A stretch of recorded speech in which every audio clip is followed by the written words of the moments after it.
And staying on environmental issues, at least one local climate scientist is urging Jamaicans to be on high alert as temperatures are expected to climb in the summer months. The advice comes as the United Kingdom records its warmest day ever in the month of May and at least 7 heat-related deaths in France. Temperatures soaring across Europe and experts are already pointing to climate change. On Monday, the United Kingdom recorded its hottest day ever for the month of May.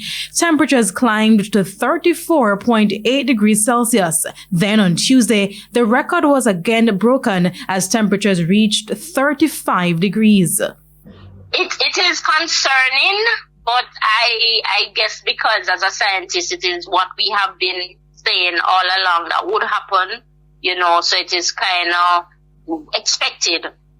And actually, I don't think we have seen the very worst cases that can really occur yet either. For Jamaica, Manager of Climate Services at the Met Service of Jamaica, Jacqueline Spence Hemmings, said the island is not there yet as it relates to a heat wave. In fact, last May was hotter. However, it is still warmer than normal. She says there is a certain threshold that the temperature must meet before it is classified as a heat wave, and that threshold varies each month. She told us that places like the UK, which are in a temperate region, have a different threshold for a heat wave. So while it is unusual for the UK to experience high temperatures in May, for tropical countries like Jamaica, the heat season spans April to October.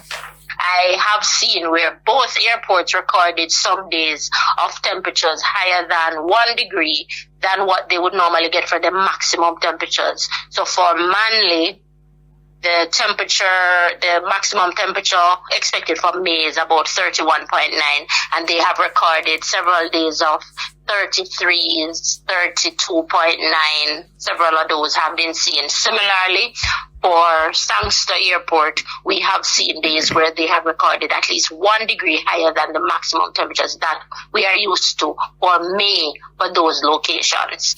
But over the next few weeks, with the Super El Nino in the forecast, heat waves are likely in the island. And so the Met Service is urging Jamaicans to take the necessary precautionary measures, limit their time outdoors, stay hydrated, and wear the necessary protective gear. We have been sending out what we call sub-seasonal forecast, which is a weekly update of what the temperatures are like, and all of the temperatures for June are showing above normal. So it's like 60% above normal, the normal threshold temperatures that are expected for the duration of the month of June, in addition to drier conditions. So we at the Met Office are basically saying, listen to whatever information is coming out of the authorities as it relates to this, because it is not something to be taken lightly.